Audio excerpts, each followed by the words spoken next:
Ça va? Non, mais ça va, c'est juste que ça fait longtemps que j'étais pas sur les réseaux, donc bon, mais ça va aller. Ça va aller, ça C'est va ok. aller, Ça ça va va, tout aller. va bien. On replonge dans le bain. Au nom des dieux, un podcast pour les sorcières, païens et néo-païens. Ici, on parle de divinité, de polythéisme, d'entité, de dévotion, mais surtout de foi et d'amour. Alors pose-toi avec nous avec une tisane. Ici, on parle avec le cœur et sans jugement. Ah, et c'est signé Tuc Taraksak, c'est moi. N'hésite pas à me suivre sur les réseaux. Bonjour à tous, j'espère que vous allez bien et bienvenue. Enfin, re-bienvenue, parce que ça fait longtemps qu'on n'a pas tourné un épisode de Au nom des dieux, dans l'épisode 7. Et pour ce 7e épisode, on est en compagnie d'Eiling, qui va nous parler de sa relation, de ses croyances avec une divinité, enfin pas vraiment une divinité, plutôt une entité qu'on appelle Lucifer. Si vous connaissez pas le principe de Au nom des dieux, c'est un podcast dans lequel on rencontre en fait, des dévots. C'est un podcast où on parle d'invisible, de divinité, d'entité et de relations avec ce monde derrière le voile. Mais du coup, Eileen, je te laisse te présenter, Lucifer du coup, si tu le souhaites en quelques mots et ce dont on va parler aujourd'hui. Bah, bonjour. Merci déjà de m'accueillir sur ton podcast, ça fait très plaisir. Donc moi, c'est Eline. Je suis dévote de Lucifer depuis déjà quelques années. Je dirais que Lucifer a été pour moi une introduction, à la magie, à l'occultisme, à la sorcellerie et à la spiritualité. Donc du coup, on s'attaque à un gros morceau. Je suis aussi dévote de, ma très chère, Anne Morrigan, donc la Morrigan, depuis déjà à peu près 3 ans. Donc on est sur des énergies à la fois très similaires et très différentes. Et je suis venue aujourd'hui pour vous parler effectivement de Lucifer. Donc pour commencer, ce que je tenais à vous dire, c'est que j'ai choisi de démarrer sur une trame, on va dire, assez solennelle, assez classique pour parler de lui. Parce qu'on a quand même énormément de mythes à son insu, beaucoup de dérivés, beaucoup de traditions, beaucoup de spiritualités différentes. Mais j'avais quand même envie, quelque part, de remettre l'église au milieu du village et de parler de Lucifer, de ce cher bon vieux Lucifer, euh, comme nous le connaissons, ou comme nous pensons en tout cas le connaître, entre guillemets, dans notre petit monde de petits humains, de grands humains. Alors, qui est Lucifer? Lucifer, on va le retrouver principalement dans les croyances chrétiennes. N'en déplaise à certains païens qui sont dévots de Lucifer, je suis désolée, mais il faut que je pose une trame pour les gens qui ne le connaissent pas et qui ont besoin de ne pas se perdre sur plusieurs chemins. Donc Lucifer, on le retrouve dans la Bible. Lucifer est un ange, plus précisément un archange, si je ne me trompe pas, parce qu'il y a beaucoup de personnes qui ne sont pas tout à fait d'accord. Est-ce que c'est un ange? Est-ce que c'est un archange? Est-ce que c'est un séraphin? Bon, voilà, on est sûr de rien finalement. Mais de ce qu'on sait, c'est que dans la Bible, Lucifer est un archange. Et Lucifer, en fait, il est quand même très très proche du Créateur, donc Dieu, en l'occurrence, dans la Bible. Il est en fait la main gauche de Dieu. Donc c'est dire à quel point, au départ, il est quand même effectivement très très proche de Dieu. Il a été lui-même créé par Dieu, en tout cas de ce qu'on dit dans la Bible, il a été créé par Dieu, lui et tous ses autres frères. Et Lucifer est un porteur de lumière. Lucifer au départ ne se nomme pas Lucifer, il se nomme Samaël. Samaël qui est donc son vrai nom d'ange au départ, d'archange. Il se nomme Samaël et Samaël, du coup, comme je le disais, est la main gauche de Dieu, donc il est extrêmement proche, il est porteur de connaissances, il est porteur de lumière, il est celui qui en fait va initier l'homme à la connaissance. Et bien ce qui se passe en fait, c'est que Lucifer, de ce qu'on dit, de ce qu'on raconte en tout cas dans la Bible, donc petit aparté, c'est au début à peu près du IIIe siècle, on a le début de la fable d'un Lucifer opposé à Dieu en fait dans la Bible. Il s'est rebellé. Il s'est rebellé par orgueil, parce qu'il voulait être en fait l'équivalent de son très cher créateur Dieu, ce qui n'est pas, ce qui n'est pas peu réclamé finalement, hein. Pourquoi Dieu serait au-dessus de moi puisque moi aussi je suis merveilleux, moi aussi je suis un archange, moi aussi je suis plein de lumière et je ne veux pas qu'il y ait quelqu'un au-dessus de moi, je voudrais qu'on soit tous égaux. Il voulait qu'on soit tous égaux et donc du coup, bah, Dieu n'était pas d'accord. Donc en fait, Samaël s'est rebellé et il y a une guerre qui a éclaté. On retrouve notamment, dans l'Apocalypse notamment, qui en témoigne dans les évangiles et cetera et aussi dans le livre d'Isaïe, où on parle effectivement d'une énorme guerre qui a éclaté entre anges et où Samaël en fait, a entraîné certains de ses frères qui étaient d'accord avec lui. Bon, il y a eu une très grosse dispute, ça a éclaté, ça a été la guerre, et il a été banni du paradis par son très cher frère, du coup, Michel, qui était en plus de ça dans des rangs inférieurs à lui. Donc bon, Samaël l'a pas vraiment apprécié, il a été rejeté sur terre finalement, dans ce qu'on raconte dans la Bible. Et avec le temps, tous les écrits en fait des hommes finalement ont été retravaillés et re-retravaillés. On sait déjà d'emblée que du côté de la chrétienté, on a volé beaucoup de choses finalement aux païens. Que ça soit finalement des noms de divinités qui ont été transformés, des cultes qui ont été transformés et dont ils se sont en fait appropriés finalement les cultures. Et donc Samaël, avec le temps, ben, il est devenu Lucifer. Lucifer qui en latin signifie porteur de lumière, donc lux qui signifie du coup lumière et fer du coup porter, donc le porteur de lumière. Ce nom en latin est lui-même un dérivé, attention, j'essaye de ne pas vous perdre, un dérivé du mot latin grec phosphoros, qui signifie porter la lumière, porteur de flambeau. Voilà, donc Lucifer, le mythe de Lucifer est arrivé comme ça, finalement, hein. C'est un gloubi-glouba très compliqué. Donc c'est pour ça que je voulais une trame. Lucifer est arrivé comme ça, et donc ben, il n'était pas très très content finalement qu'on lui dise bah, ce sera comme ça et pas autrement, soit tu te soumets, soit tu t'en vas. Et donc du coup, il a été banni et il n'a pas voulu abandonner. Il n'a pas voulu abandonner comme ça. Et on sait tous que dans le fameux jardin d'Éden, il y avait Adam et Ève, les deux premiers hommes que Dieu aurait en tout cas créés, en tout cas dans ce qu'on lit dans la Bible. Et bah, pas très très content, on raconte. Je préfère dire on raconte parce que on n'est jamais sûr de rien avec les écrits, hein, voilà, c'est comme tout. On raconte que Lucifer s'est rendu au jardin d'Éden et qu'il aurait tenté Ève, du coup, avec la fameuse pomme qu'il ne fallait pas croquer. Et Ève a croqué dans la pomme et Adam et Ève ont reçu, on va dire, la prise de conscience de qui ils étaient, puisqu'au départ, dans le jardin d'Éden, ils ne savaient pas qui ils étaient juste là, mais ils n'avaient pas conscience de qui ils étaient, de ce qu'ils étaient, ils n'avaient pas conscience de, entre guillemets, leur humanité. Je ne sais pas si on peut vraiment dire ça comme ça. Et quand Lucifer, en fait, a fait croquer la pomme, c'est comme si Ève avait croqué dans le fruit de la connaissance et Adam et Ève ont pris conscience de qui ils étaient. C'est un petit peu l'image qu'on se fait d'un Lucifer qui va aller détourner du droit chemin.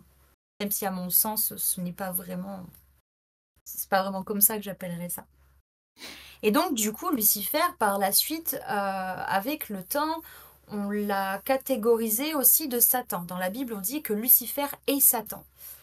Là où moi, je ne suis pas forcément hyper d'accord, puisque Lucifer et Satan sont deux égrégores quand même relativement bien distincts, en tout cas pour mon expérience personnelle, et ont quand même des énergies bien différentes. Satan qui signifie au passage l'adversaire, donc il fallait forcément un dieu bon, un dieu mauvais.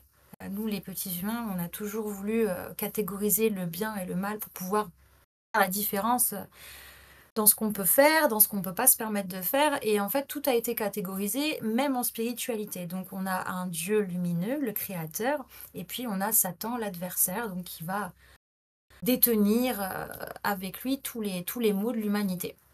Et on a souvent, en fait, dans les écrits assimilé Lucifer à Satan, là où moi, je ne suis pas forcément hyper d'accord. Je sais pas si ça paraît clair jusqu'ici. Est-ce que tu arrives à suivre? Bah, jusque-là, bah, moi, pour moi, c'est très, très clair. Peut-être que je Ouais. peux juste revenir quand même sur la notion d'égrégore dont tu as parlé parce que, je sais pas si tout le monde sait ce qu'est un égrégore. Heu, Est-ce que tu veux expliquer peut-être? Bah, ouais, ou toi aussi tu peux l'expliquer Oui, comme tu veux. je sais. C'est toi qui OK. vois. Donc, pour ceux qui savent pas, du coup, un égrégore, c'est en fait une création de pensée, par un groupe. Donc c'est toutes les pensées, toutes les croyances d'un même groupe envers, une même entité qui vient, créer cette entité. Et donc on parle beaucoup d'égrégore pour, toutes les divinités dans le paganisme, ou même, je vais dire, pour les saints et cetera que tu as évoqué aussi. Donc il y a des Ouais. égrégores pour tout un tas de choses et bon, il y a aussi la question de, le tout pour la partie pour le tout, dans l'égrégore. Mais voilà, dans l'idée, c'est une création de groupe, une création de pensée d'un groupe. Moi, ce que j'aimais bien, en fait, dans l'idée, c'était donc on a, Lucifer et c'est toute la question qui tourne autour de Lucifer, de qu'est-ce que c'est le bien? Qu'est-ce que c'est le mal? Enfin, comment est-ce qu'on en vient, du coup, à la vision très chrétienne qui est que Lucifer est une des incarnations du mal? Et on en arrive à, aujourd'hui, des croyances et des pratiques qui sont, bah, un peu plus nouvelle peut-être et peut-être un peu plus en accord avec, l'aspect de certains, où Lucifer est justement, enfin revient peut-être sur, cette idée de porteur de lumière. Comment est-ce que toi tu intègres ça, dans ta pratique et comment est-ce qu'on en arrive là, en fait? Alors, la façon dont on en est arrivé là, je pense à mon sens, l'homme a eu besoin à un moment donné d'une forme de libération spirituelle. Mais on est sur des croyances, on va dire, assez «basiques» entre guillemets, la chrétienté, l'islam, tu vois? Toutes ces choses-là qui sont quand même des religions aujourd'hui assez connues Bah, et les religions monothéistes, je veux dire, de manière ouais, générale, voilà, sont exactement. très Excuse-moi, tranchées sur le bien et du mal et sur cette question-là. c'est ça. Mais pour moi, depuis quelques années, Lucifer revient en force parce que, la conscience humaine a ce besoin de, d'une de cette forme de libération, je dirais, parce que d'un point de vue, totalement profane, on vit actuellement dans une société qui est quand même pas toujours évidente pour pouvoir s'affirmer, affirmer la personne que l'on est, affirmer son identité, affirmer ses choix. On ne va pas toujours en fait, dans les courants qui sont communs. On ne va pas toujours là où on nous demande d'aller. Et Lucifer, en fait, est un symbole, en fait, de libération de soi, finalement, de se choisir soi, quitte à aller à l'encontre de la vie des autres et de ne pas forcément être, ce que l'on attend, ce que les autres attendent qu'on soit. On incarne un peu, en fait, cet adversaire. En chacun de nous, en fait, il y a une part de l'adversaire qui dort. En chacun de nous. Et Ouais. Lucifer, il est revenu pas mal à la charge parce qu'il y a eu des courants, en fait, adversifs qui ont été créés, notamment, par exemple, je pense, au luciférisme. La Mmh. la la tradition, la croyance du luciférisme veut que Lucifer, en fait, est considéré comme un symbole, certains lucifériens croient en l'entité existante de Lucifer.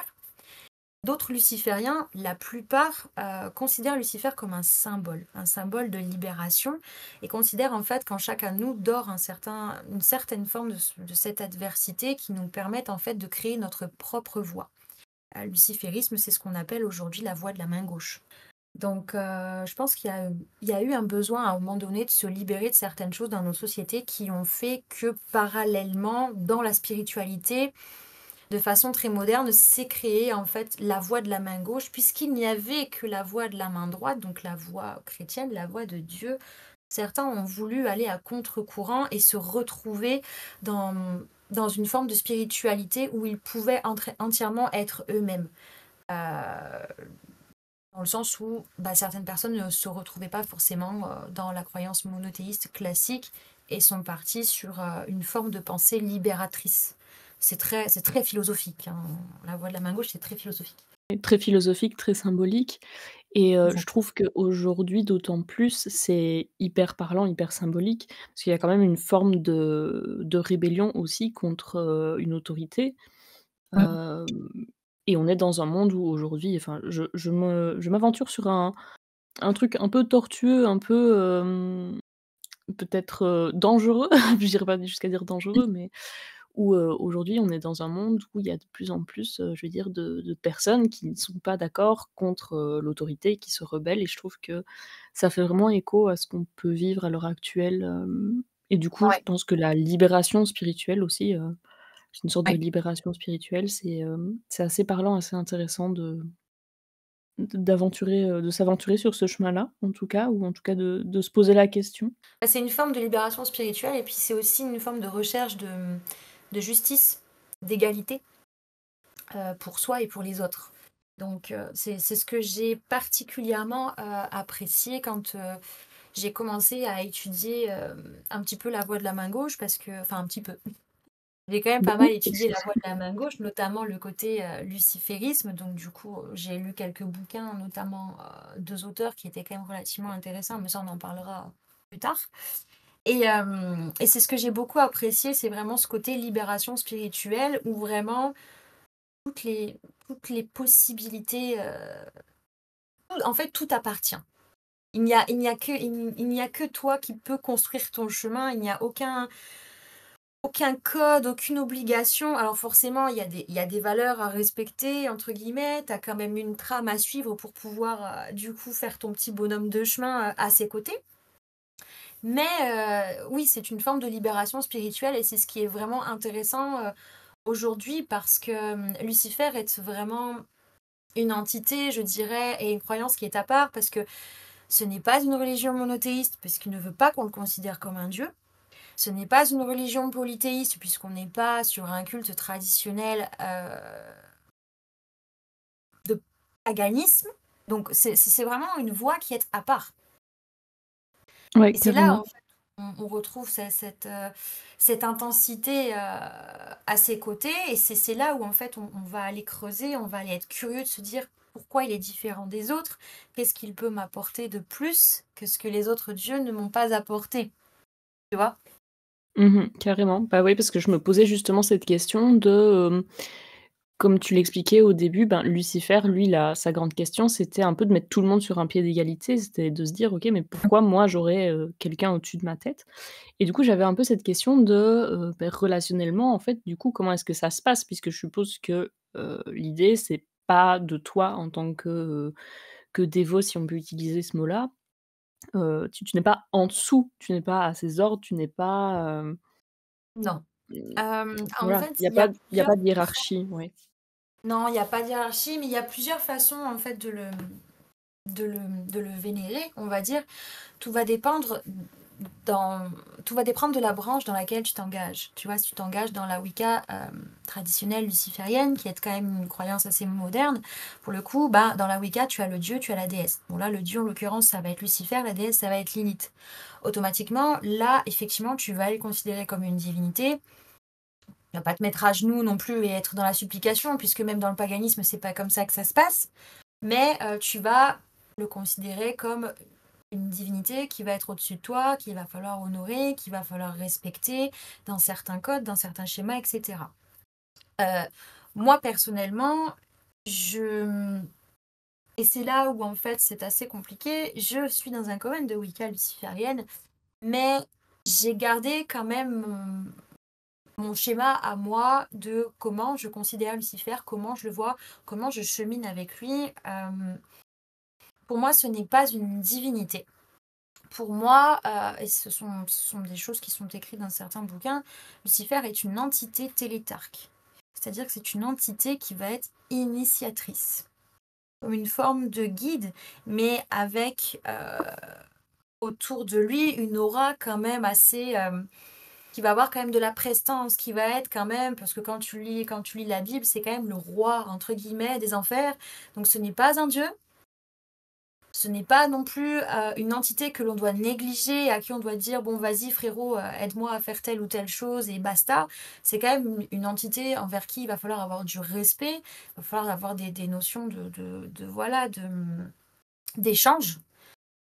Il va pas se mettre à égal avec toi non plus on ne peut Mmh. pas. C'est une entité, nous on est humains. Donc il y a quand même une différence, tu vois?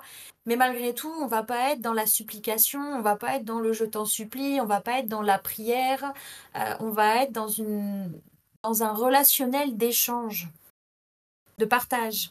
Je sais pas si tu vois un petit peu, Ouais, là où je veux nous carrément. emmener? Mmh. Si, complètement. Et c'est hyper intéressant et je connaissais pas du tout cette, notion d'entité télétarque du coup, c'est ça? Ouais, bah, c'est ultra intéressant, je viens d'apprendre un nouveau mot et donc trop bien. En fait, télétarque signifie tout simplement initiateur. Notamment aussi, tu peux retrouver ça avec Hécaté. Hécaté qui est pour le coup une divinité, mais une divinité qui est télétarque, donc qui va être initiatrice, sur le côté, un peu plus obscur, tu vois? Mmh. Ouais, En vraiment gros. télépathique, enfin dans tout ce qui est magie, des plantes et cetera aussi, je suppose? Enfin magie tout court même. C'est ça. Entité télétarque, en gros, c'est vraiment une entité qui va être dans l'initiation. Voilà, c'est le terme. On est vraiment dans l'initiation. Quand on commence un chemin avec lui, on n'est pas sur bon, bah, je vais te faire des offrandes. Et puis, non, on est vraiment sur une initiation. Il va t'emmener quelque part. Il ne va pas cheminer à tes côtés juste pour te tenir compagnie. Aucun dieu, d'ailleurs, ne chemine à nos côtés juste pour nous tenir compagnie. Un petit aparté. Mais ce que je veux dire par là, c'est qu'il va vraiment vouloir t'emmener quelque part. Il va vraiment vouloir t'initier à certaines choses. Trop bien. Bah, du coup, ça, je trouve, fait une belle transition par rapport au second thème vraiment de la vidéo qui est, ta rencontre avec Lucifer. Je veux dire en termes d'entité, comment est-ce que c'est arrivé à toi? Voilà, chacun est libre un petit peu de considérer ses rencontres, comme il le souhaite. Moi, je trouve que c'est souvent un pont qui se construit, pardon, dans les 2 sens. Donc, comment est-ce que toi, c'est arrivé? Alors, moi, ça s'est passé, c'était assez folklorique. C'est souvent Hem, folklorique. ouais, ça a été très tranchant, en fait. Bah, en fait, ça a vraiment tapé dans le côté très très occulte. Pour le coup, il y a eu vraiment, ce sont nos 2 sphères qui se sont entrechoquées, quoi. Alors au tout début, je savais que j'avais des dons en tant que sorcière, mais je ne me revendiquais pas sorcière et je ne pratiquais pas la sorcellerie. Je n'avais pas du tout, je ne m'étais pas du tout renseignée, si tu veux, sur la sorcellerie. J'avais pas connaissance que des communautés sorcières existaient, que des covens existaient. J'étais vraiment dans mon petit monde de bisounours, même si j'avais conscience que certaines choses chez moi étaient particulières. Et il y a eu un jour où, un matin, je me suis réveillée après avoir fait un drôle de rêve où je rêvais justement que j'étais au milieu d'un cercle de sorcières et j'étais la 13e qui était au centre. Et dans ce fameux rêve, il se passait une espèce de rituel. Je ne me souviens plus exactement de ce que c'était parce que mes souvenirs, même au réveil, étaient quand même assez vagues.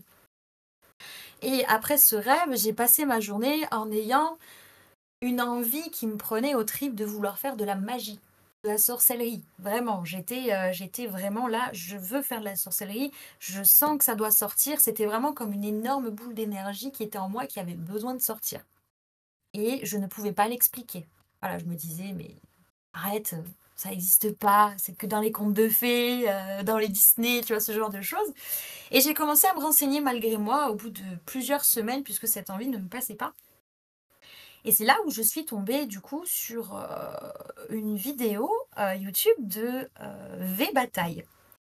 V-Bataille qui à l'époque, donc travaillait avec Lucifer et je m'étais renseignée notamment sur la création de sigils. On y Ça vient? me parle. Ça me Voilà, parle. on y vient et mais je m'étais pas du tout arrêtée sur le fait qu'elle travaillait avec Lucifer, tu vois? C'était pas quelque chose sur le moment qui m'avait donné envie, c'était même tout le contraire, hein. J'avais vraiment les stéréotypes, les clichés bien ancrés et j'avais quand même assez la trouille parce que finalement, avant de baigner dans le paganisme et cetera, j'ai quand même étudié, on va dire, plusieurs religions, baigné dans 2 religions monothéistes, en tout cas, avant vraiment de faire mon choix, en bonne et due forme de partir sur le paganisme et sur le sentier luciférien.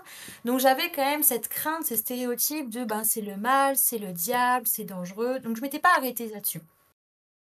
Et un jour de pleine lune, j'ai donc créé mon tout premier sigil où je demandais tout simplement dans mon intention que l'on me guide sur mon chemin spirituel, quel était en fait mon chemin à moi, où est-ce que je devais aller. Et donc j'ai bolé ce sigil, voilà, je suis partie me coucher. Et il ne s'est absolument rien passé. Je devais avoir ma réponse en rêve. Il ne s'est absolument rien passé. Ça débunk un peu le truc du mystique, Ouais. en mode, Ah oui, oui, oui. Ah oui, oui. Ça n'arrive pas toujours comme on l'imagine et ça n'arrive pas toujours quand on s'y attend. Voilà, c'est typique. Le lendemain matin, ma conjointe, du coup, s'en va pour travailler. Elle commençait relativement tôt et on habitait quand même à 45 minutes de route, donc elle partait quand même tôt, genre 6 heures du matin. Donc je me levais avec elle, je déjeunais avec elle, mais bien souvent je retournais me coucher. Et c'est ce que j'ai fait le lendemain matin. Je suis retournée me coucher parce que j'étais quand même assez fatiguée. Et c'est là que c'est arrivé. C'est là que c'est arrivé. Et qu'on y croit ou pas, même encore aujourd'hui, quand j'en parle, j'ai quand même ce truc de me dire, oh, mais quand même, c'est quand même beaucoup.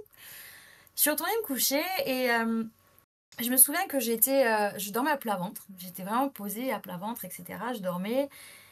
Et là, en fait, ce qui se passe, c'est que je suis éveillée, mais j'ai les yeux fermés, impossible de les ouvrir. Comme si mes yeux étaient bloqués, comme s'ils étaient, si tu veux, collés avec de la glu. Impossible de les ouvrir, mais j'étais totalement consciente. Et je ne pouvais pas bouger.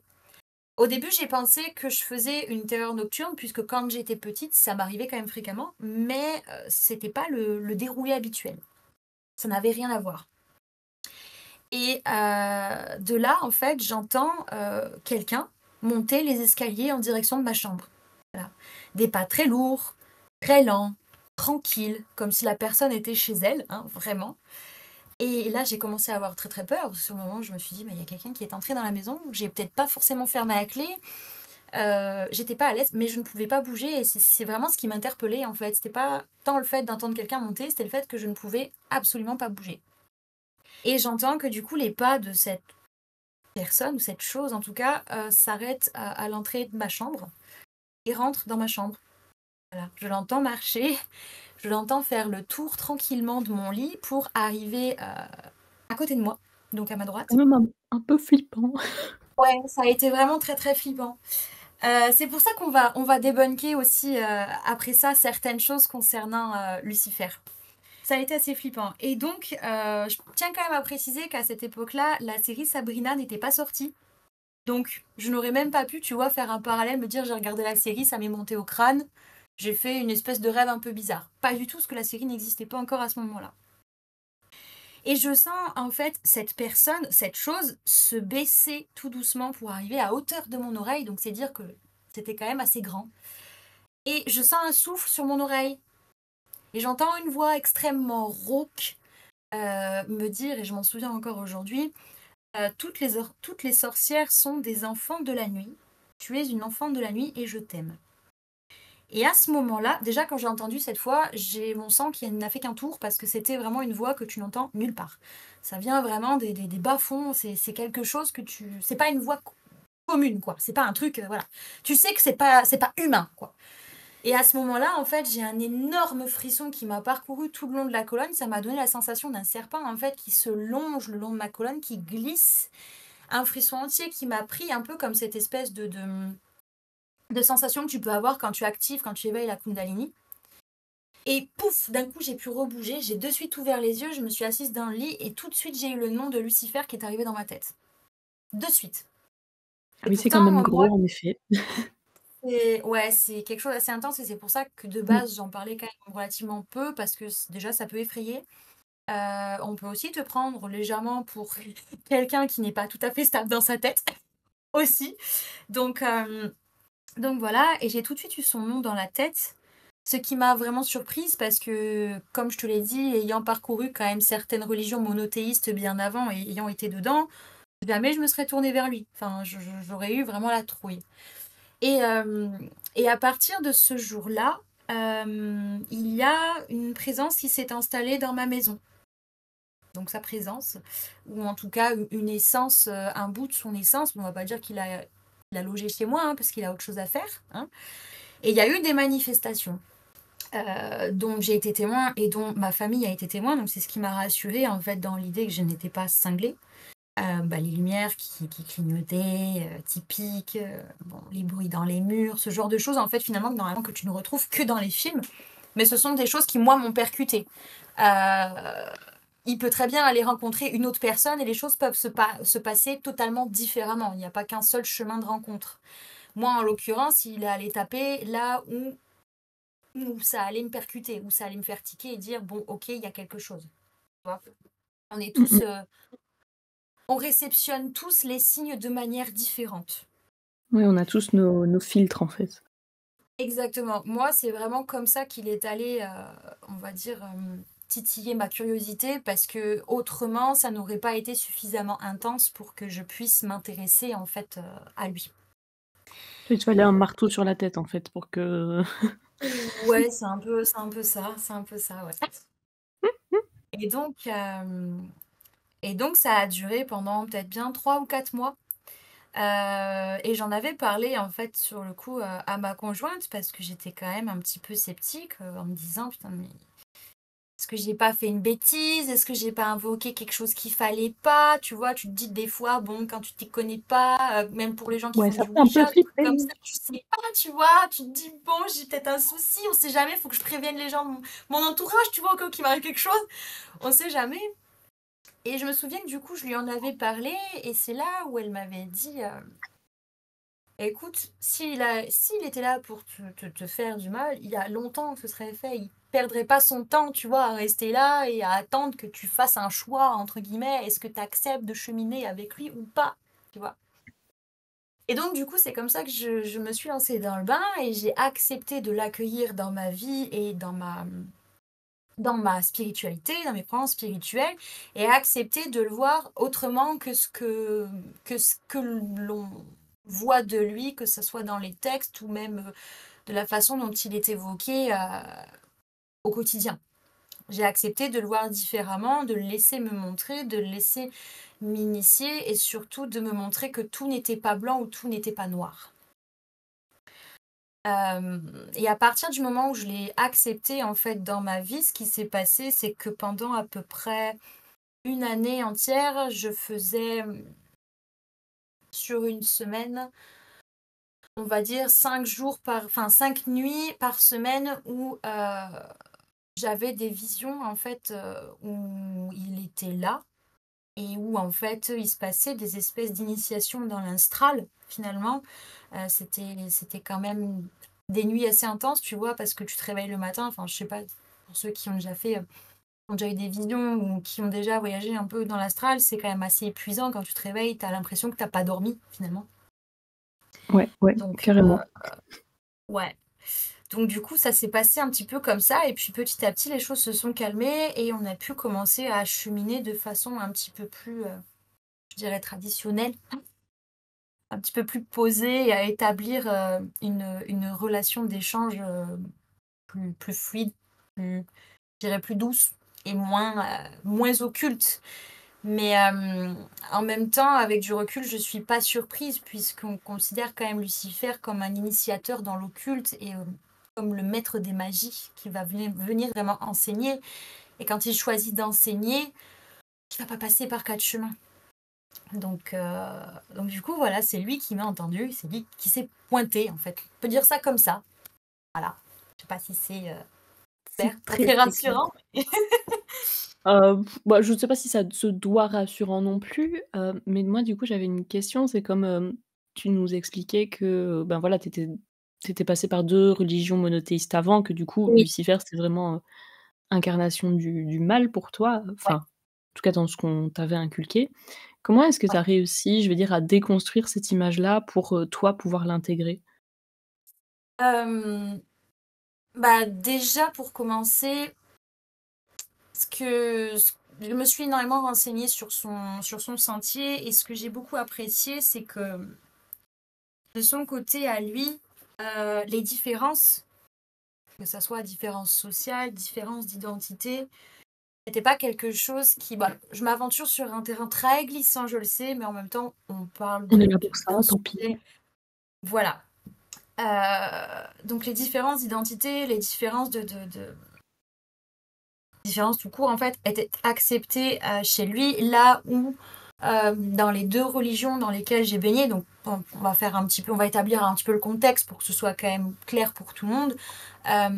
Mon papa, du coup, est musulman, donc étant petite, je me suis intéressée à sa culture et à ses croyances, donc j'ai voulu apprendre et cetera, machin, j'ai été élevée par une grand-mère, du coup, qui était chrétienne. Donc j'étais vraiment en fait sur une ambivalence totale et je jonglais en fait entre les 2 et je m'intéressais en fait aux 2. Quand j'ai été, adolescente, j'ai été vraiment sur le côté, islam. Donc j'avais des croyances et cetera. Je croyais en ce qu'on appelle du coup Allah, et cetera. J'avais un lien très, très fort d'ailleurs avec lui. Pour le coup, j'étais vraiment, très croyante. J'étais pas forcément sur la prière quotidienne et cetera, mais je priais énormément, par la pensée, par la parole, par le geste, par, le quotidien, tu vois? Je lui parlais en fait, hein, tout simplement. Et puis,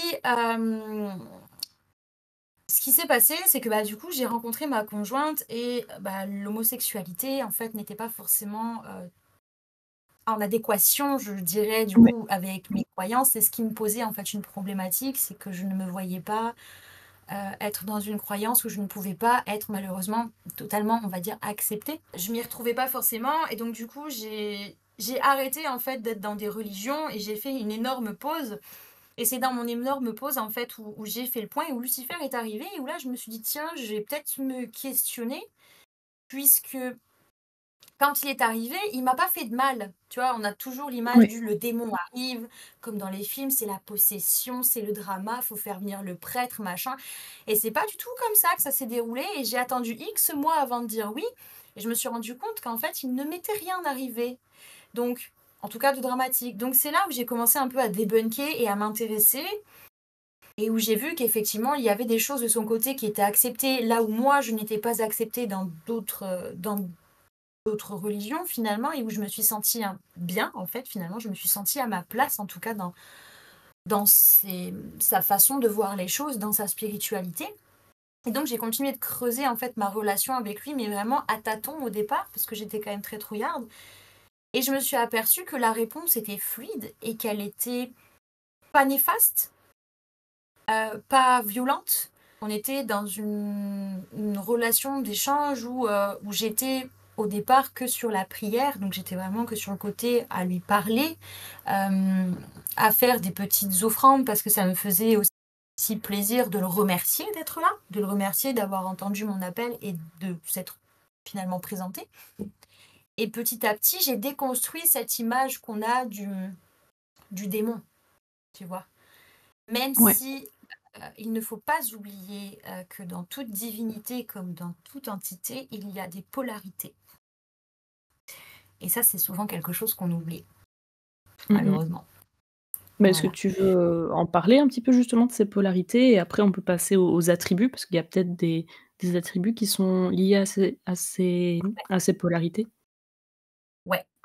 Alors, j'ai mis beaucoup de temps, moi, à me faire je dirais une trame de ces polarités parce que, je l'ai tellement aimée, en fait, j'ai tellement aimé cette entité parce qu'elle a été vraiment initiatrice, elle a été, dans l'accompagnement et cetera. Parfois et beaucoup de dévots font cette erreur, j'ai complètement occulté, en fait, son côté peut-être, je dirais, un peu moins lumineux, puisque, bah, du coup, on a un côté sombre, on a un côté lumineux, même en chacun de nous, en tant qu'être humain, on a cette polarité-là et dans la polarité de nos divinités, entités, ça existe aussi. Lucifer peut être très lumineux, en tant qu'entité, il peut être très lumineux, il peut être initiateur, il peut t'accompagner, mais ce qu'il ne faut pas oublier, malgré tout, c'est que, c'est quand même une entité aujourd'hui considérée, en tout cas dans la forme de pensée collective et c'est vraiment ce que j'ai envie de préciser, dans la forme de pensée collective, bah, il est aussi considéré comme une entité de base astrale et le base astral va quand même avoir, sa signature énergétique qui va lui être propre et qui va être quand même une signature qui va être lourde, à encaisser, une signature qui va être lourde à travailler et ça, on a souvent tendance à l'oublier parce que, aujourd'hui, avec un petit peu je dirais la folie un peu new age, la folie un peu moderne de la sorcière, on a tendance à aller sur le côté dark. «Ouais, je suis une sorcière, faut que j'aille sur le côté dark, sur le côté sombre, je vais aller avec Lucifer, je vais aller avec Satan, machin, bidule». Mais on en oublie bien, bien souvent leur polarité et sur quel chemin ils se situent. Et bah, souvent, il y a des cassages de gueule. Voilà, il y a des cassages de gueule monumentaux, mais qui arrivent par la suite. Moi, ça m'est arrivé. Je ne peux pas dire que tout a été toujours fluide et parfait avec Lucifer. J'ai eu aussi des cassages de figure, bah, liés parfois à l'ego, liés parfois à l'orgueil, et où, en l'occurrence, j'ai voulu parfois travailler avec lui sur des énergies qui pouvaient être relativement intenses, où il a été difficile à encaisser aussi. tu vois? Carrément, ouais. Mais oui, c'est vrai que et moi, c'est quelque chose que je rappelle beaucoup, du coup, dans ce que j'exprime, sur le Patreon notamment, c'est que vouloir avoir une pratique qui est, dark Sasuke parce que c'est stylé, hem, c'est pas forcément équilibré, Non, voilà. Donc c'est non, très non, ça important de faire les choses par, je veux dire, c'est important de faire les choses par vraie conviction, par vraie envie, tout en, comme tu le dis très bien, considérant les 2 côtés de la chose. exactement, parce qu'on peut très vite, ça peut vite, en fait, dériver et être dangereux, surtout si on n'a pas forcément, suffisamment de renseignements sur l'entité, si on n'a pas suffisamment de renseignements, au niveau des codes, du fonctionnement du bas astral et cetera. On peut très, très vite s'attirer, de lourds problèmes qui peuvent avoir de graves conséquences aussi. Lucifer, c'est pas notre copain. Il a beau être peut-être moins sombre dans notre gnose, je dirais, personnelle que ce qui est décrit dans la Bible, ça ne veut pas dire que c'est notre grand copain. Ça reste une entité télétarque qui, pour le coup, pour moi, les entités n'ont pas de sentiments. Ils peuvent être, je dirais, dans la Ah, compréhension, ils vivent dans pas dans l'écoute. notre réalité, ça c'est sûr et certain. Voilà. Donc ils peuvent être à l'écoute, ils peuvent être, je dirais, oui, dans l'écoute, ouais, c'est ce que je disais. Ça ne veut pas dire pour autant qu'émotionnellement, ils vont s'investir et ils vont se dire: «Je l'aime». Va y avoir toujours un principe d'échange, un principe de travail. C'est comme quand tu travailles, en fait, avec ton employeur, tu vois? Lui, il va te demander de faire des missions, tu vas faire ces missions-là, entre guillemets, «pour toi», parce qu'on est enfin, pour le coup, je fais un petit peu la comparaison, mais je dis «pour toi» parce que dans la spiritualité, c'est pour toi que tu fais les choses, c'est pas pour rendre service, voilà, pas forcément. Mais, c'est un principe d'échange. C'est un principe d'échange et il est pas là pour faire dans l'émotionnel. Et souvent, c'est ce qu'on oublie. On est là à se dire: «Ah, c'est le porteur de lumière, il est lumineux, c'est la rébellion, c'est celui qui va me libérer de mes chaînes, de mes des codes qu'on m'oblige à avoir, il est forcément gentil». Ça reste une entité. Donc il a forcément une polarité lumineuse, une polarité plus sombre, comme toute entité, comme toute divinité. Et ça, il faut vraiment en avoir conscience. C'est très Ouais, important. je trouve ça important effectivement de faire le disclaimer et du coup, est-ce que tu veux qu'on passe sur les attributs? Parce que tu parlais du serpent tout à l'heure avec, ce serpent, sur ta colonne, hein, c'est ça? Heu, Ouais, parce que ouais, bon, bah, déjà, pourquoi le serpent? alors, serpent, à la base, c'est quand même, chez nous, en tout cas, même dans le paganisme et cetera, on le retrouve beaucoup comme symbole de la force vitale. Serpent de la connaissance, donc l'ouroboros, qui, il a été associé, en fait, sans discernement au mythe de la chute de Lucifer. On l'a associé vraiment sans réfléchir, et dans la genèse, en fait, biblique, bah, c'est un peu l'animal rusé, le tentateur, parce qu'il est, il est doué pour aller corrompre l'esprit des humains, pour l'entraîner vers le mal. En fait, c'est une confusion qui vient d'une déformation des connaissances en fait par l'Église. Et on est passé du coup du domaine ésotérique à celui de l'exotérisme. Je ne sais pas si tu sais ce que l'exotérisme entre guillemets signifie ou pas. Tu Faut que je reprécise. oui, mais ne serait-ce rien que pour, moi, oui, je veux bien que tu reprécises. Bah, en fait, en grec, exo, ça signifie dehors. Et en fait, l'exotérisme, c'est une diffusion publique finalement des savoirs et des enseignements. Donc chacun y a accès. Ce qui signifie que finalement, en fait, bah, par définition, la connaissance publique va devenir un peu le mélange de tout à chacun, des croyances de chacun. Et c'est là où les choses, notamment, bah, tu vois, le symbole du serpent a été en fait déformé et attribué au mythe de Lucifer, tu vois. OK. Hem, Pourquoi on l'a attribué? Parce que, bah, le serpent, c'est un peu, l'animal intelligent, assez furtif, qui se faufile, tu vois? Et symboliquement, on l'a associé, au serpent. Ce qui fait que dans la croyance collective, ben, du coup, le serpent le lui a été attribué et c'est pour ça que bien souvent, on se retrouve face à cet attribut quand on travaille avec Lucifer. Mais est-ce qu'il y a pas aussi, est-ce que c'est pas un serpent au moment où il vient tenter Ève justement? Si, si, si, Plus justement. ah, OK, Dans ouais. dans la Genèse, justement, c'est un serpent. Parce on Ah a oui, vraiment c'est récupéré le symbole du serpent, en fait, qui à la base, bah, comme je le disais, c'est un symbole de force vitale. Ben, on a récupéré ce symbole-là pour aller l'attribuer à Lucifer en tant que tentateur, parce que le serpent, c'est quand même un animal qui, de base, un reptile qui, de base, il fait pas très envie, tu vois. La plupart des gens, ils sont un peu réticents, ils ont peur parce qu'ils se disent c'est fourbe, à tout moment il peut m'attaquer, puis il est intelligent, il se faufile, il se glisse un peu partout. Et tu vois, on en a fait un peu cette image-là à Lucifer. Le tentateur, le perfide qui séduit en fait dans la façon de se mouvoir. Regarde-moi, je suis le tentateur, je vais te libérer. Tu vois un peu cette Ouais, image-là, voilà, bah, c'est et pour de ça en fait. Ouais, fascination aussi un peu. ouais, c'est ça. Après, en termes d'attributs, bon, je sais pas si on peut le considérer comme un attribut, mais bon, bien souvent, on retrouve l'attribut de la bête à cornes, bien souvent. Oui, oui, Alors tout dépend les croyances de chacun. Moi, je ne l'attribue pas vraiment comme une... Enfin, pour moi, ça ne fait pas partie de mes convictions. Pour moi, ce n'est pas une bête à cornes. Mais bien souvent, on retrouve un peu cette image de la bête à cornes, le dieu cornu, bon, qui de base euh, n'est pas du tout attribué à Lucifer, hein. De base, c'était quand même... je crois que c'était Pan, si je dis pas de bêtises. mmh, Pan qui avait des cornes. Le oui, dieu Pan. Pan et Cernunnos aussi, il me semble. Cronos aussi. Après à Donc, préciser parce que je suis pas sûre. je crois que ouais.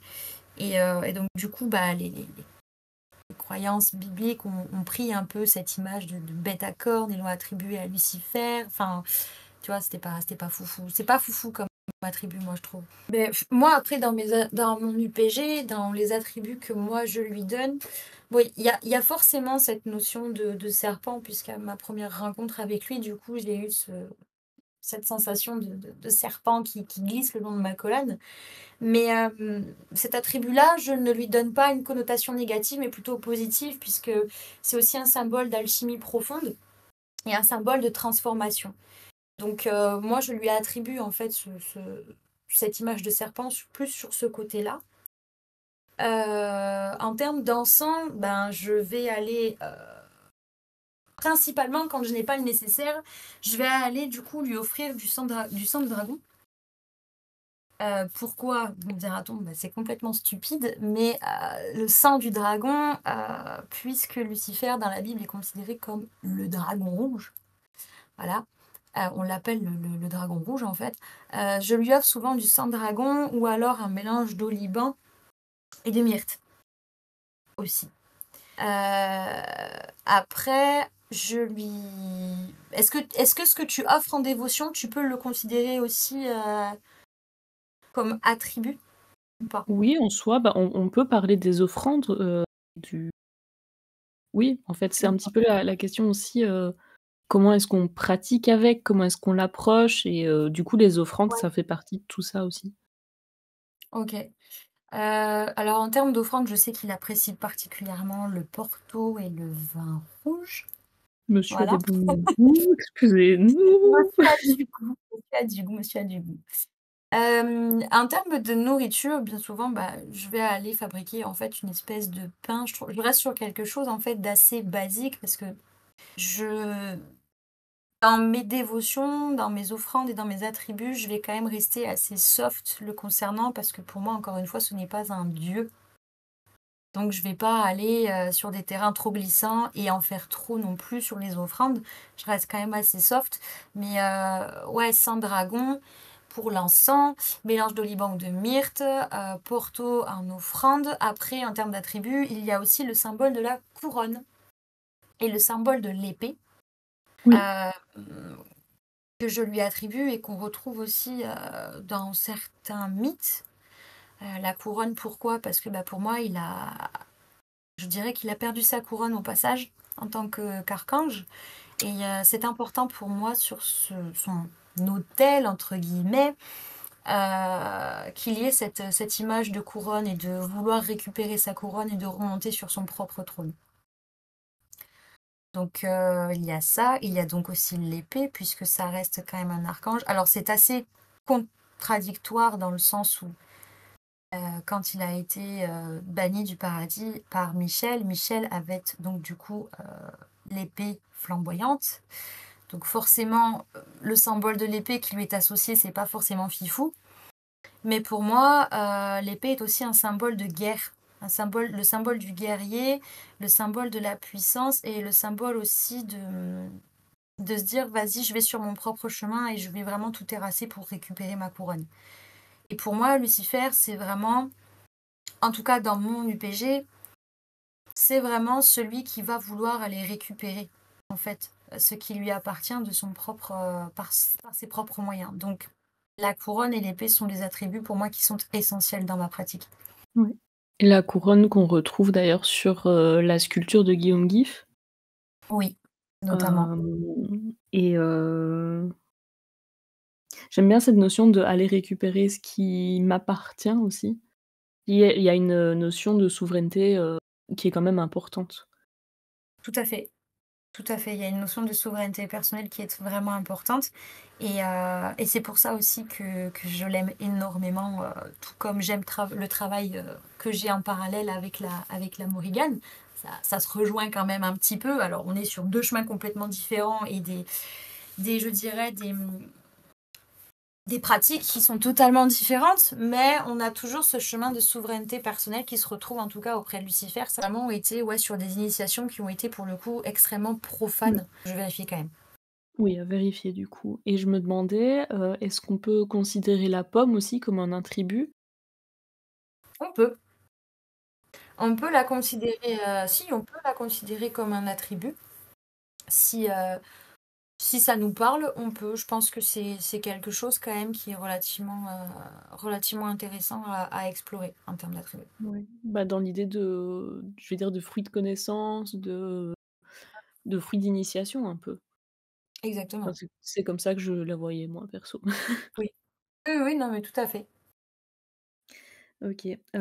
Étant donné que tu m'as confié que, ben, du coup, avec ce qui se passait de ton côté perso, on va pas rentrer forcément dans les détails non plus, tu étais peut-être un peu moins du côté, Lucifer pour le moment. Est-ce que tu veux quand même parler de, comment il t'accompagne ou comment il t'a accompagné dans ta pratique, en tout cas?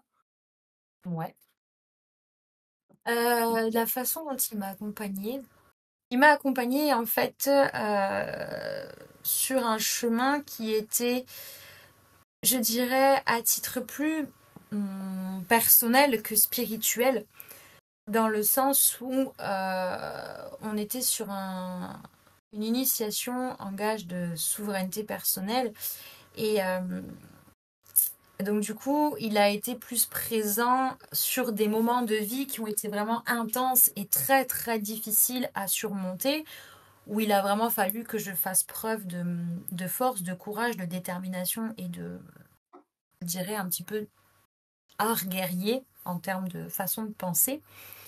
Et c'est sur ces chemins-là, en fait, qu'il m'a le plus accompagnée. Il m'a vraiment poussé, je dirais, à me dépasser, à réveiller en fait l'adversaire qui dormait en moi pour aller affronter des choses dans la vie profane. Ce qu'il faut savoir, c'est que Lucifer est quand même une entité, je dirais, qui est relativement proche de l'homme. Et, euh, et en fait, il a vraiment été sur des initiations qui ont été pour le coup extrêmement profanes. Donc c'était tu vois, des situations de vie en fait que tout le monde peut traverser hein, finalement. Et Ouais. chacune de ces situations ont été des initiations qui ont été vraiment importantes. Après, dans le quotidien, en dehors de ces situations-là, Lucifer, pour moi, était en fait un protecteur. Il se présentait un petit peu parfois la nuit comme gardien de seuil. Il allait être vraiment ce bouclier quotidien qui allait parer en fait les coups et les contre-coups que je pouvais traverser dans ma pratique. Bon, parce qu'on va pas se mentir, dans le milieu de la sorcellerie comme partout, bah il y a je dirais, il y a parfois des confusions ou des terrains glissants sur lesquels on n'est pas toujours d'accord avec autrui et où parfois on peut être amené à se retrouver avec des envoûtements en fait sur le coin de la figure. Et donc du coup, en fait, Lucifer était vraiment là en tant qu'initiateur, mais aussi en tant que gardien entre moi et le reste. C'était vraiment ça. C'était vraiment je te dirais un peu l'image de ce guerrier à mes côtés, tu vois. Ouais, je situe carrément étant donné, ma relation perso avec, Seth dont j'ai déjà Ouais, parlé. Bah, ça me parle carrément, hein, forcément. ouais, ouais. Et c'est quelque Et chose qui est hyper fluide en fait, hyper ouais. intense, hyper fluide. Tu ressens sa présence à tes côtés et cette puissance qui te traverse et qui te donne parfois en fait cette impression que tu pourrais écraser le monde si tu le voulais, tu vois. Mais, mais Oui et du coup les petits, les petits, holà du coup, à, oui, parce que c'est vrai qu'on a tendance parfois à être peut-être un peu too much ouais, c'est et clair. à se penser un peu trop invincible et c'est vrai que l'orgueil du coup dont tu parlais, peut parfois faire défaut aussi. C'est Oui. important de le rappeler. Complètement. Et c'est quelque chose, l'orgueil, que tu vas aller traverser avec Lucifer, parce que finalement, il t'apprend qu'est-ce que l'orgueil, qu'est-ce qu'on récolte comme fruit avec l'orgueil, comment on peut transformer cet orgueil pour que ce soit quelque chose de positif, quelque chose de constructif, et ne pas tomber en fait dans ce schéma qui va en fait faire en sorte que tu te perdes. Mais forcément, quand tu travailles avec lui, tu vas être confronté à l'orgueil et à l'ego. Et t'auras forcément un cassage de gueule, ce sera forcément déconstruit et ça va forcément t'obliger à te reconstruire de manière plus saine derrière et plus propre, je dirais, tu vois. Ouais, Hum. carrément. Et après, dans mon quotidien, c'était beaucoup d'initiation à la connaissance occulte. Mmh. C'est-à-dire que j'étais en capacité, je suis en capacité et en mesure en fait de savoir faire certaines choses en termes de sorcellerie euh, ou avoir des connaissances sujettes à des choses que je n'ai jamais étudiées ou que je n'ai jamais pratiquées. Des fois, ça va me venir comme ça et je vais être en capacité de construire quelque chose, un rituel quand même assez... Pas du basique, tu vois. On va partir sur quelque chose d'un petit peu plus bas astral, un petit peu plus fort, un petit peu plus puissant, un travail avec une entité parallèle ou quoi, j'aurai la connaissance et j'aurai la capacité d'encaisser et de mener le truc. OK, Tu vois? trop bien. Ouais. Notre pratique nous accompagne aussi dans la vie profane et je trouve que c'est hyper important de le rappeler que, c'est un notre vie, de manière générale, n'est pas la pratique mais, elle s'insinue l'une dans l'autre un petit peu. Oui, exactement. C'est vraiment deux sphères en fait qui sont collées l'une à l'autre, de deux univers en fait qui sont nécessaires l'un à l'autre pour le bon fonctionnement en fait de notre propre personne. Est-ce que tu as quand même, je vais dire, des conseils ou des recommandations pour des personnes qui voudraient se lancer sur le sentier de Lucifer ou l'approcher potentiellement? Oui, j'en aurais des tas, mais on va rester sur du basique. Pour commencer, je dirais qu'avant de se lancer directement à sa rencontre, si on est intéressé par son chemin, je dirais qu'il faut aller étudier. Alors je sais que c'est très très lourd, c'est très redondant, mais l'étude est une chose vraiment très importante parce qu'il y a quand même des textes sacrés, entre guillemets, qui sont quand même étroitement liés aujourd'hui à la pensée collective qui alimente son égrégore. Et c'est important en fait de savoir en fait certaines choses qui sont nécessaires à la pratique quotidienne à ses côtés. Donc je conseillerais, je vais pas dire malheureusement, ce serait mal vu, et de lire la Bible, en tout cas les passages où il est cité, pour essayer un petit peu de comprendre son mythe, qui il est, quelle est la forme de sa personnalité, quel est son but en tant qu'entité, connaître un petit peu les bases, lire aussi sur les sentiers différents, les croyances différentes qui pourraient permettre aux personnes de se rapprocher de Lucifer sur une voie qui leur correspond davantage. Tu vois, ça peut être si une personne est plus à l'aise en Wicca luciférienne, tu vois, se renseigner de ce côté-là. Enfin voilà. Conseillerais déjà de se renseigner. La théorie avant la pratique, les gars, c'est hyper important. Voilà. Faites ce que je vous dis, faites pas ce que je fais. En l'occurrence, la théorie. Non, mais clairement, parce que moi j'ai tout fait à l'envers. Hein. Ça aurait pu être un monumental cassage de gueule. Donc, étudier d'abord, aller sur la théorie, étudier son mythe, etc. Et par la suite, je dirais se faire confiance, c'est important. Se faire confiance, c'est important parce que quand on démarre avec une entité comme Lucifer, euh, on part quand même sur un sentier qui est à part. Donc, il n'y a que soi qui puisse réellement nous permettre de trouver une lumière dans tout ce chemin un peu d'obscurité. La lumière dans l'obscurité, tu vois, la petite référence un peu sympa que je glisse comme ça, tu vois. J'ai capté. Euh, donc oui, se faire confiance, c'est quand même capital. Avoir toujours une notion de recul et ne jamais oublier la notion de polarité.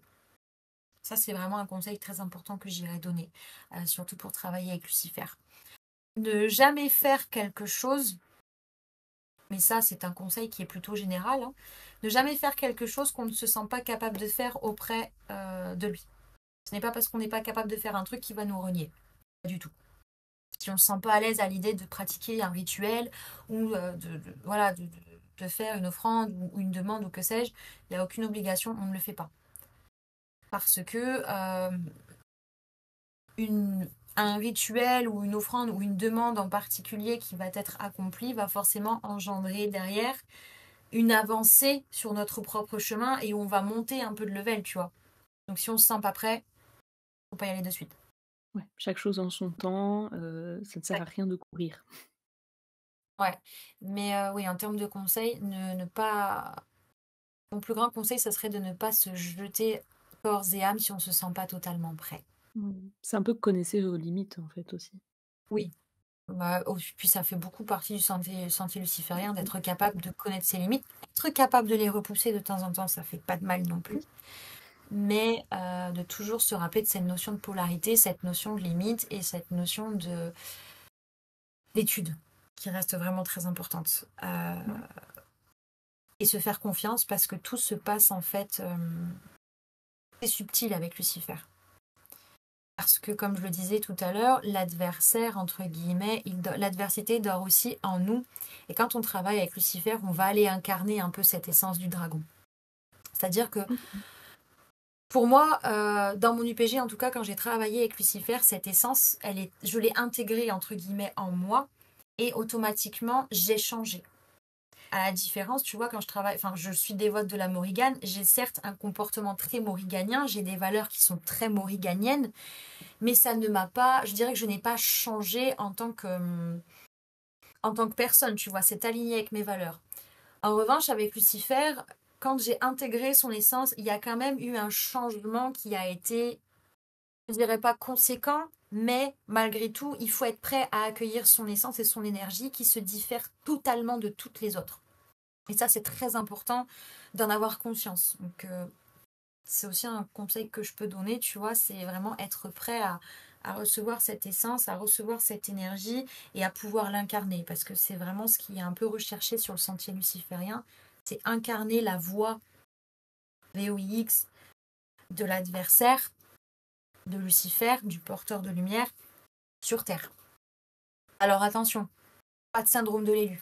Surtout pas. Surtout pas. On débunk de suite. On ne L'orgueil, part pas. parlons-en Ouais, encore. l'orgueil, parlons-en. Ça reste quand même très. La limite est quand même très fine, il faut faire très attention. Mais effectivement, dans le luciférisme, on parle d'incarner la voix de Lucifer, du porteur de lumière sur Terre, incarner ses valeurs. C'est quelque chose vraiment qui est.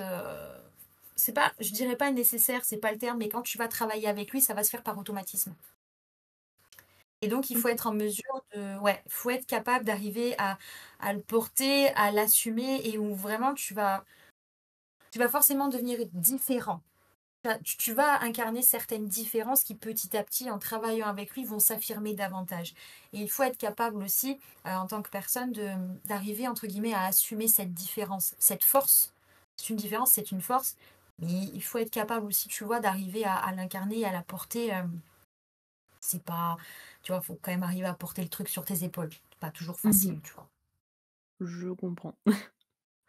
Et du coup, donc tu nous parlais d'études, théorie avant la pratique. Est-ce Oui. que tu as des recommandations pour faire ces recherches, des recommandations de lecture, par rapport à cette entité? Alors, moi, personnellement, ce que j'ai pu lire, en tout cas, m'ont permis d'avancer sur ma pratique, parce que quand même, on n'a pas énormément d'écrits sur la pratique avec Lucifer, ou alors parfois on tombe sur des trucs qui sont pas dingos. Je conseillerais, en tout cas, si on s'intéresse à la voie de la main gauche et au sentier luciférien, de lire les bouquins de Michael Ford, qui est quand même un praticien confirmé, en tout cas sur la voie de la main gauche et sur le sentier luciférien. On peut notamment retrouver ces bouquins chez les Pictos, chez Alliance Magique. Il y a aussi la Chaos Magic. Oui, la Chaos Magic, quand on travaille avec Lucifer, est quand même une magie qui est relativement bien, je dirais, bien abordée. Donc voilà. Après, il y a aussi l'auteur, bon là pour le coup, qui n'est pas un auteur français, Asenat Mason, qui a écrit des bouquins quand même assez profonds sur le travail avec l'essence luciférienne. Là par contre, ce que je conseille tout de suite, c'est de ne pas aborder les livres d'Asenat Mason dès le départ, parce qu'on est quand même sur une pratique qui demande d'être un petit peu plus confirmée, et où on aborde des rituels qui vont être beaucoup plus... on n'est pas forcément sur quelque chose de doux, ça va être quand même beaucoup plus drastique en termes de pratique. Ça va demander un petit peu plus de faculté et de connaissances, et de maîtrise en fait de cette énergie-là. Ok. Donc voilà. Après, je t'avoue que j'ai lu quelques autres bouquins, mais honnêtement, je ne vais pas les recommander parce que je ne les ai pas trouvés hyper foufou. Maintenant, tout dépend aussi de l'UPG de chacun, tu vois. Il y a des écrits Ouais. qui vont parler à certains, alors que d'autres pas du tout, tu vois. Enfin, mais ouais, Michael Ford et Asenath Mason, je les recommande quand même pas mal sur ce sentier-là, et l'étude de la Chaos Magic qui est pour moi extrêmement importante. Ok. Trop intéressant. Ben, merci beaucoup. Est-ce que tu as un petit mot de la fin, peut-être? Quelque chose sur lequel tu voudrais revenir? Hum, Là, comme ça, quand j'y réfléchis, je te dirais que non. Si, peut-être le fait qu'on a abordé, je dirais, Lucifer d'un point de vue chrétien. Il Ouais. faut bien se mettre en tête qu'il n'y a pas qu'une vision de lui, et il faut en fait aller aborder tous les écrits qui le concernent finalement pour être en mesure de comprendre l'entièreté de qui il est. Et ne pas oublier cette notion de polarité, mais ne pas oublier aussi tout ce que cela inclut derrière. Pourquoi je dis ça? Parce que quand on travaille avec une entité telle que lui, on est amené parfois à rencontrer des énergies qui lui sont similaires, mais qui vont être peut-être un petit peu plus vindicatives parfois. Et c'est là où il est très important en fait de considérer aussi tout le reste derrière. C'est que quand on aborde cette entité, on aborde aussi tout son univers. Donc pour moi, et c'est quelque chose qu'on oublie bien souvent, tu vois, même avec les réseaux et tout. Ouais, moi je travaille avec Lucifer, machin. Oui, mais il y a cette notion de prévention en fait qui n'est pas faite. Parce que on est un peu dans l'adoration de l'image un peu dark de la sorcière et tout. Comme tu disais tout à l'heure, le Dark dark Sasuke, là, voilà. C'est ça, j'aime beaucoup l'expression. Et c'est vrai qu'on a tendance à oublier à faire cette prévention. Ou quand on l'aborde, lui, on aborde aussi tout son univers derrière qui n'est pas forcément tout beau, tout rose. Et ça, il faut aussi en avoir conscience, c'est que quand on se connecte à une énergie, on va attirer aussi des énergies qui lui sont similaires. Donc, c'est pour ça d'ailleurs que tu retrouves certains praticiens qui sont dévots de Lucifer et qui vont travailler aussi avec des énergies démoniaques, entre guillemets, qui vont lui être plus ou moins similaires. Et ça, c'est important aussi d'en prendre conscience, c'est que quand on l'aborde lui, on aborde tout son sentier, tu vois, pas uniquement lui pour lui, en fait, tu vois ce que je veux dire? Ouais. Donc, ouais, je dirais de garder quand même cette notion de prévention et de pas se jeter à fond la caisse, tu vois, vraiment aller étudier, prendre son temps, bien réfléchir, connaître la différence entre les énergies bases astrales, hautes astrales, parce que c'est quand même énormément lié. Finalement, c'est un échange d'énergie, en fait, hein. quand tu abordes Lucifer, tu abordes le côté lumineux, le côté haut astral qu'il a pu être à un moment donné, et tu abordes aussi le côté bas astral dans lequel il a été plus ou moins jeté. Donc, c'est vraiment étudier et avoir conscience de cette polarité. OK. Bah, écoute, trop bien. Merci beaucoup. Avec plaisir. Est-ce que tu vas revenir sur les réseaux? Alors, oui, oui, oui, oui, oui, oui, oui. J'en ai l'intention. Donc, j'ai OK. quitté les réseaux pendant un temps, mais bon, voilà. Toi, tu sais un petit peu, hein, parce qu'on se connaît Oui, bah, aussi en je dehors sais. des réseaux. Mais oui, c'est quelque chose dont j'ai envie. C'est pour ça d'ailleurs que j'ai créé un Patreon qui sera en tout cas totalement gratuit, dans la gratuité en fait pour le moment. Puisque bah, voilà, j'ai envie de partager avec la communauté sans forcément la faire payer pour le moment, puisque j'aime écrire et que j'adore partager des articles, donc voilà, pourquoi pas se lancer sur ce côté-là. Donc oui, je vais revenir sur les réseaux. Ça me demande quand même pas mal de... C'est là où on aborde la notion de courage, tu vois, le côté luciférien, beaucoup de courage. Mais oui, oui, oui, c'est quelque chose dont j'ai envie et c'est quelque chose qui me tient pas cœur parce que finalement cette communauté pour moi est quand même extrêmement importante. Voilà, je vous kiffe, je vous aime. OK, trop bien. Et du coup, n'hésitez pas à aller, suivre Eileen. Je vous mets, le lien en description, que ce soit au Patreon. Est-ce que tu es ouverte aux DM pour les questions? Ah oui, totalement. Je réponds à absolument tous mes DM. Bah, voilà, super. Donc n'hésitez pas à aller poser vos questions si vous en avez encore. Moi, ça m'a fait hyper plaisir de rouvrir le bal avec, toi, qui est mon ami, qui plus est. Hem, J'espère que c'était partagé et que tu as Ah apprécié ce mais petit moment. je C'était pas trop de pression? totalement. Je suis vraiment très, très, très contente de faire ce podcast avec toi et je suis d'autant plus contente que tu me dises que tu réouvres en fait le bal avec moi. Je trouve ça tellement beau que non, je suis très, Oui. très contente. Donc ne vous attendez pas quand même à avoir, des podcasts tous les mois parce que, ben, j'ai une charge de travail qui est énorme, que ce soit entre le Patreon et la boutique. Mais voilà, j'aimerais quand même bien, qu'on suive une trame, donc peut-être tous les, 3-4 mois, un petit podcast au nom des dieux, ça nous fera plaisir. En attendant, ben, je vous dis de prendre soin de vous. Peut-être que tu veux les remercier aussi et leur faire des petits bisous. Donc je te laisse Ah faire mais ça avant de clôturer. prenez soin de vous, aimez-vous, kiffez-vous, soyez à fond dans vos pratiques, dans votre spiritualité, soyez surtout vous-même. C'est hyper important. Je vous fais plein de Et bisous. restez et restez curieux. À bientôt!